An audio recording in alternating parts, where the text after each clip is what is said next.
MEGACON. I'm so excited. As you can see, I'm doing a fleur de la cour look right now. Yeah, see? I'm just gonna be fluttering around all day, really. I want to go to the talk that Universal are doing. How is my curl already dropped out? Yeah, they're doing it about Halloween Horror Nights, like releasing the first bits, which is so exciting.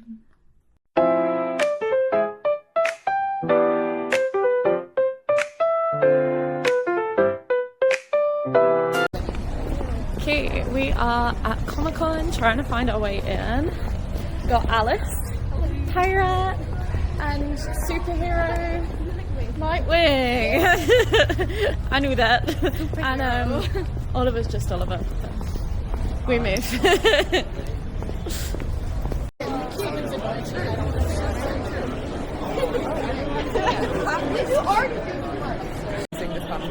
We joined the queue for the Horror Nights talk.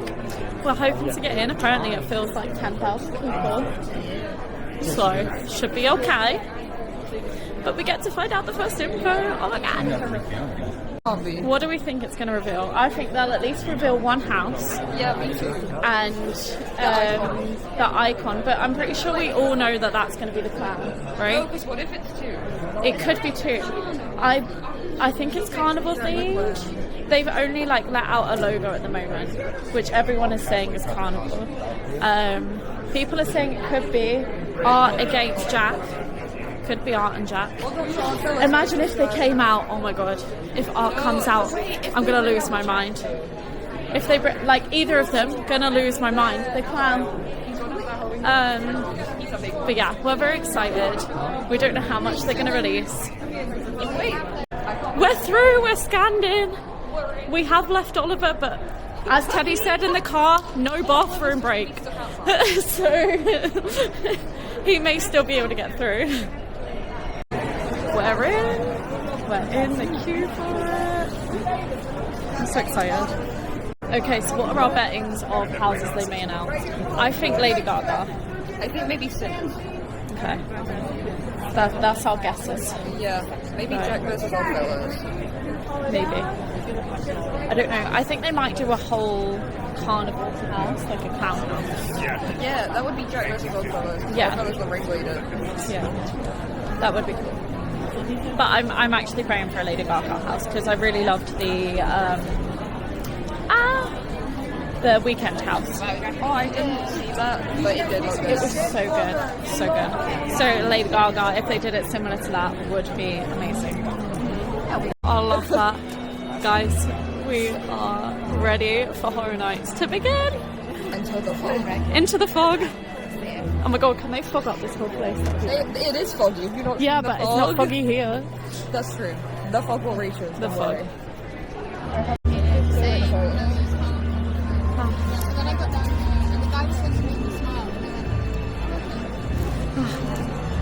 Here is the legend of Teddy.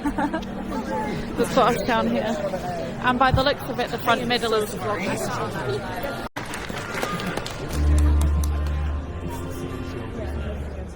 You gotta go and get into the fog. Walking into HHN, you are just met with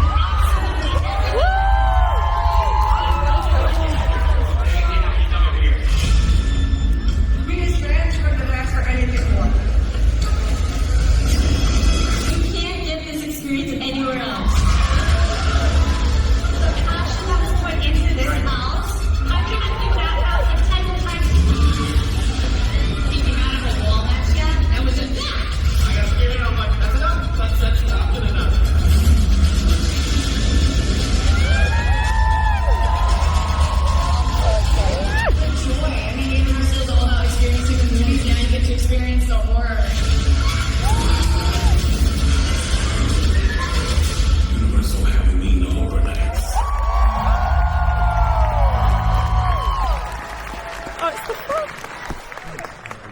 What's up, MEGACON? Oh my goodness, this is a lot of people. Welcome everyone to Halloween Horror Nights 35th anniversary panel. Can we make some noise for 30?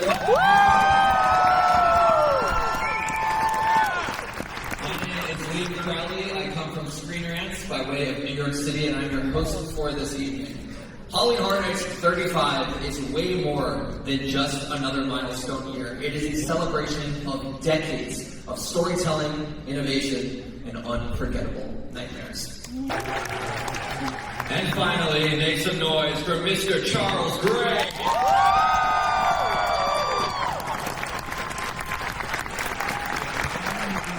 And every year, this has been going on. So there's people guests who have been here since the beginning, or they've been here 15 years, 10 years.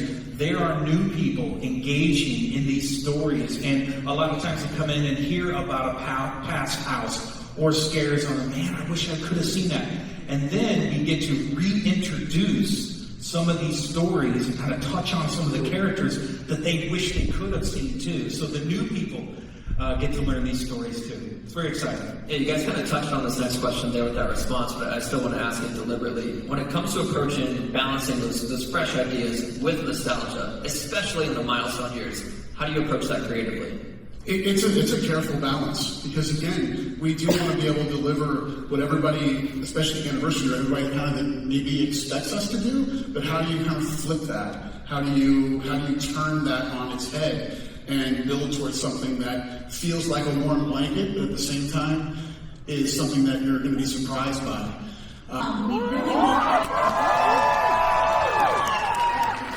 That's the original painting. The original painting of Jack the Clown, iconic, right?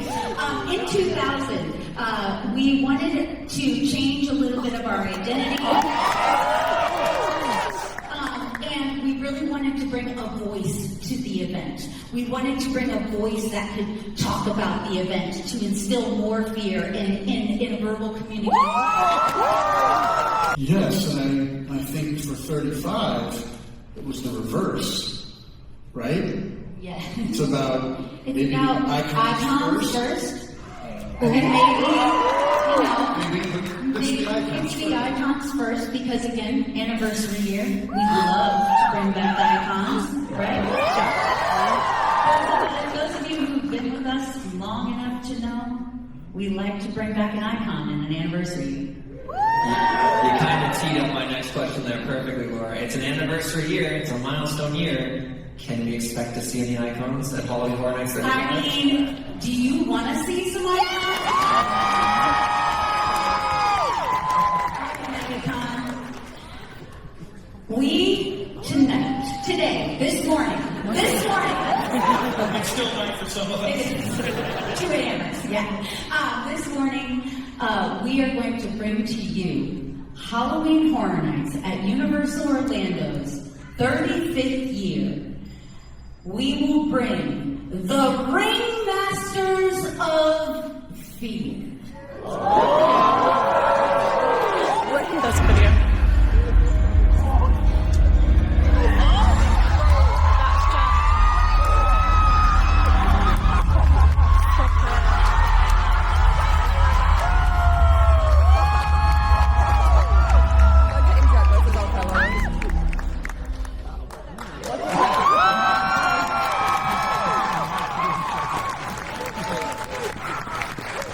Something tells me this crowd is familiar with Jack and Oddfellow.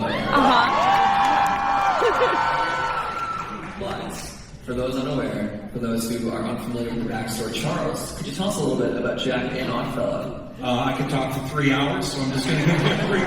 We got 3 minutes. 3 minutes, okay? For those of you who don't know, there's been a lot of little stories here and there kind of peppered through our event as we've gone on for quite some time.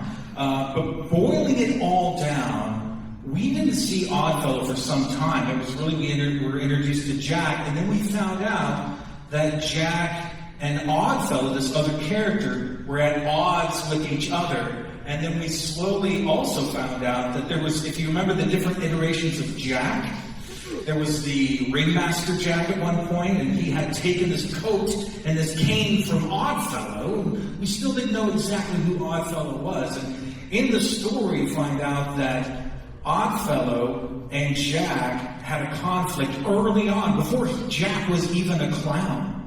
And he shoved him and sealed him inside a box.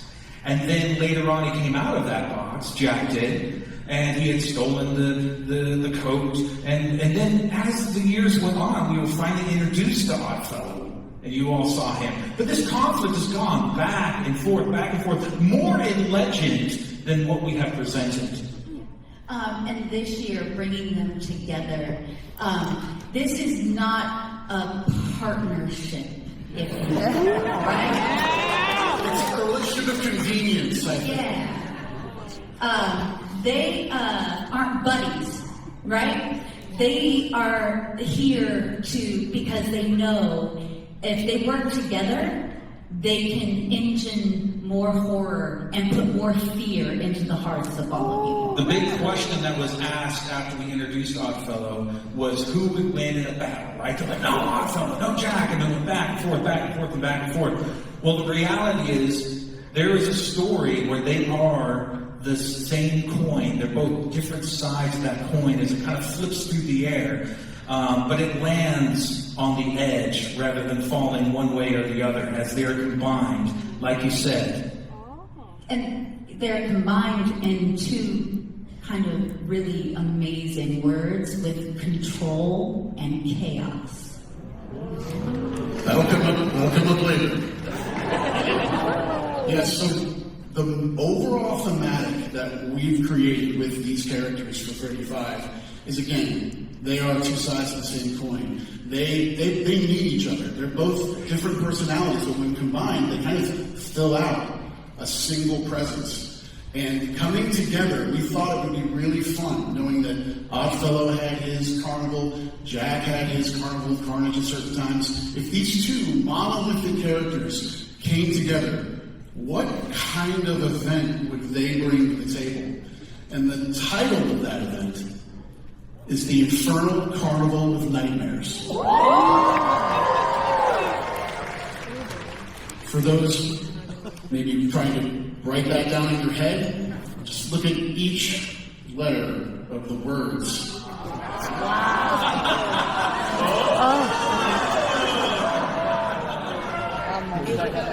I feel like an audience member myself. I pieced that together in real time. That's great. So, and we can't go too deep. We want to so much, but we can't. The overall thematic is going to be taking you within the Infernal Carnival of Nightmares. And it's within that new vision between Jack and Oddfellow where all of our content is going to reside this year. So it is going to not only pay respect and evolve some of the legacy that Halloween Horror Nights has had over its 3.5 decades, but like any good Horror Nights event, we're going to present all new levels of horror that will invade all aspects of our park in a way that makes it the 35th anniversary. There's so much I want to say. I'm so I think there is one thing you can say. Right? I think we can give them something right now.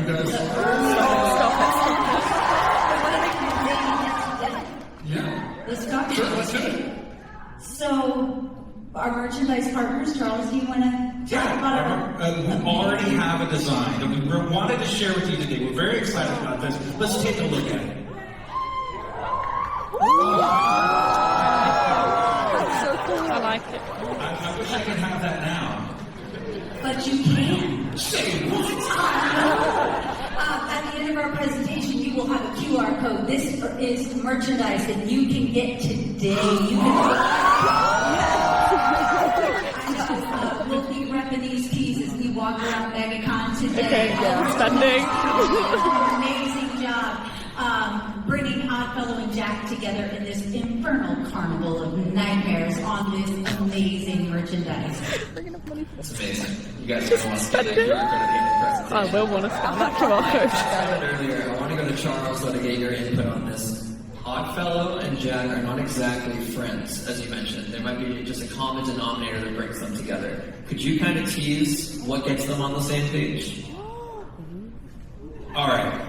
Again, I could talk 3 hours about this, but I think I have 3 more minutes. Doing good. We're doing good? Okay, we're doing good. what we want to do is tell this story, and it all began with Jack Schmidt. He was a murderer, an evil, conniving murderer that snuck off to a circus, and it was Oddfellows Circus where he hid. You know what? Instead of verbally saying all the stuff, I think the show stop it. would you all like to just maybe walk through it a little bit? Yes. Yeah, let's go. We're going to introduce our first house of the year.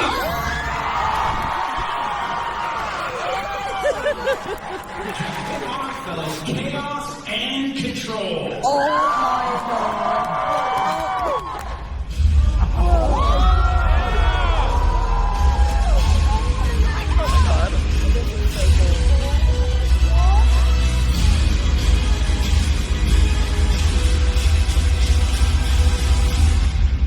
We are going to walk through the very beginnings through Oddfellows' voice.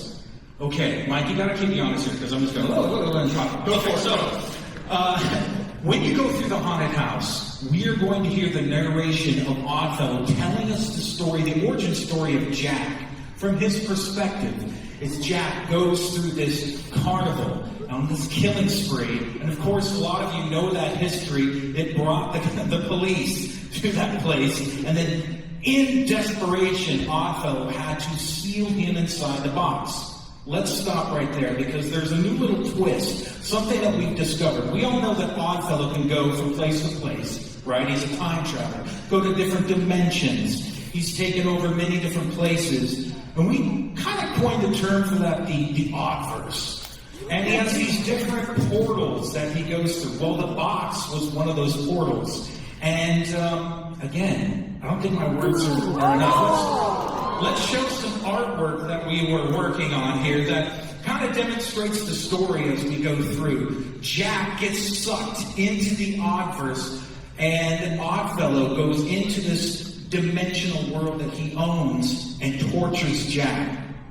But Jack, and being full of chaos, the battle begins because the power shifts, and Jack kind of starts to understand the Oddverse and how to manipulate things. And as we go through the haunted house, we'll see this battle ensue, back and forth, one taking the power, the next step. Let's bring up the next one because this shows when Jack takes over here. I love this Easter egg too. If you know, in 2000 we had a show called Jacked Up. That's the logo for that show. A lot of little Easter eggs. In fact, I won't tell you where this takes place because that's giving away too much, but it's a place a lot of you know in our history. And within this Oddverse, anything can happen. Characters can shift and change. Locations can be like an amalgamation of different things as we go through. So Jack takes over, Oddfellow's taking over, it goes back and forth. And one of my favorite things is as Oddfellow's telling the narration, Jack, in the way he does, takes over the narration. He's like, let me tell my story, the way it goes, you know. So they go back and forth. So it's a little bit meta too as you go through. It's a lot of fun. Until the very end, when they make that choice, and you, the audience, are walking through these moments of this battle until they come together, chaos and control, and they have decided to take the power and soak it up and become even more powerful as they turn their focus on us, the guest. And that final moment, the final scene, is you will see them taking over the park, taking over this world, and really it is kind of the preface of you going back into the event and seeing how they've affected this entire world.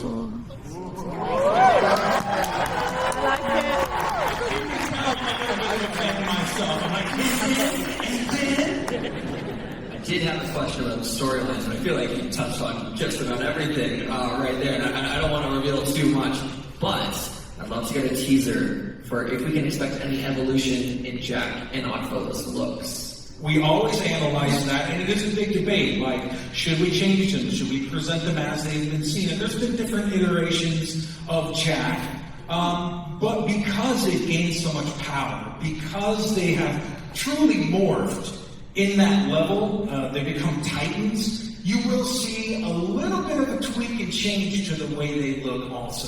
Something I wish I could change. Well, even in the house, like, Jack's getting messed up in this house. Otto has a massive upper hand because it's his world. He's able to manipulate it. There's versions of Jack that have been designed that we've never even seen before. Yeah, in fact, we see him in his human form, Jack Schmidt, before he becomes the clown. So we're going to see this human form, we're going to see him become that initial iteration that we all know and love, and then the way he's tortured, ripped apart, manipulated. This is a bit of a violent house, too, I'm telling you. So there's a lot of conflict there. We're displaying the power that they both have. Did I do good on time? You're great. You're great. But the one thing we did kind of bring from last year into the creative thinking of 35 was, we've got an overall thematic. Is there a level of story that we can tell within one of the haunted houses? So between the house and the overall event, you're getting the full story of, you enter the event, they're already working together, but how did that happen? The house is going to tell you that story. So you're really getting a full circle approach of the inner workings of what the storyline is for Halloween Horror Nights 35.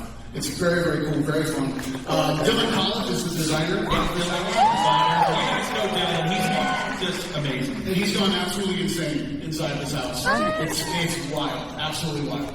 I'm going to give one more little, that skull that you saw in that drawing, it's going to be in the house, and it's huge. You walk through it. Walk through the King's soul skull as it's cracked. And you will go through the bottom. I gotta stop talking. Okay, you go through the corridor, you'll be in the office. Okay, I'm done. I'm getting in trouble. We got a couple months until August. We got a couple more months to wait for Halloween Horror Nights 35, but it sounds like it's going to be unlike any year of HHN in its history. Mike, you look like you have something to add. Well, I do want to say how thankful we are that everybody came to this today. We were really nervous about being 10:30 in the morning and we're not night people. And you guys really showed up. And your enthusiasm and excitement about the icons and the content, we literally thrive off of it. We've said this in the past and it remains to this day. You all, and anyone that's not in this room that loves this event, are the very first thing that we think about when we're coming out of a year thinking about the next year. It's using the event that's happening to learn from it, to understand what people love, to understand where we can be better, and apply that knowledge into the next year as we're creating. And I can't stress it enough how integral you all are in our world as we're creating. It really is the best relationship. Everything that goes with that. We absolutely love it, and we see everything. I'm telling you, we see everything everyone writes. So we really take it to heart. But again, back on HHN 35, it really is a culmination moment. We're bringing together two of the biggest icons that we've been able to have a creative process on, bringing them together for the very first time to present this infernal carnival of nightmares. And we're so excited to bring them together because as we've learned about this process, a fear divided is a fear deluded. What's happening? What's happening?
Okay, so they released way more than we thought they were going to. I don't know. I'm following Teddy, but I'm walking. Oh yeah, down to the other side. Yeah. So, why is he staring? Start again. So they released way more than we thought they were going to. We're so excited. So we're going to have Jack and Dr. Oddfellow, 2 icons, 2. They're going to have their own house. What's the house called again? I can't remember. I filmed it. I'll put it in. And then there's going to be like the scare zones. They're going to be Jack and the Doctor working together. I'm so excited. And they were both there. Like they came out of the fog. They did. That was really cool. We literally lost our minds. I think we both squealed.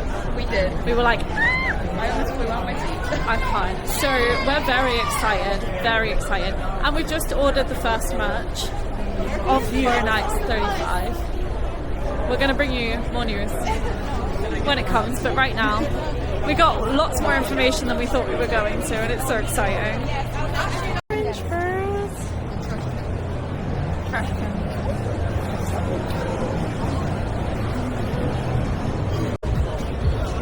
Fright Night Studios. How cute are these?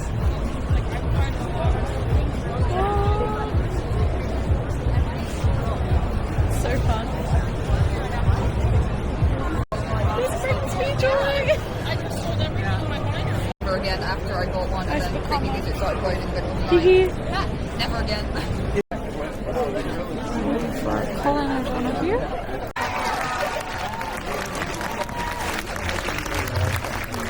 Hello, Mr. Colin O'Donoghue. I believe you need no introduction. Hello. Here he is in the flesh, everybody. Hi, everyone.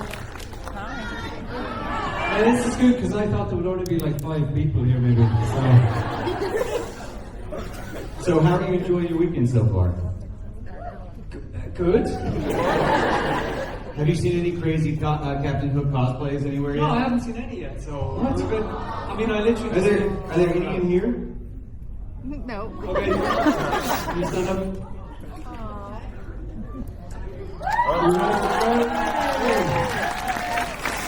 Behind. Yeah. There we go. Is there anyone else? Nobody else. We got some Emmas. Yeah. We got some Snow Whites. Yeah. Some Beaver Queens. Yeah. Now, Colin, I wanted to ask, as a guy who does a lot of interviews, what's one question that you always get asked that deep down you secretly hope nobody ever asks again? Colin, what is the one question that you always get asked? And secretly you never want to get. That's the question. That's the one, yeah. No, there's none really, because you don't know who's there in the room. So some people want, like, here's the thing: is I'm going to tell the same boring stories because that's what happened.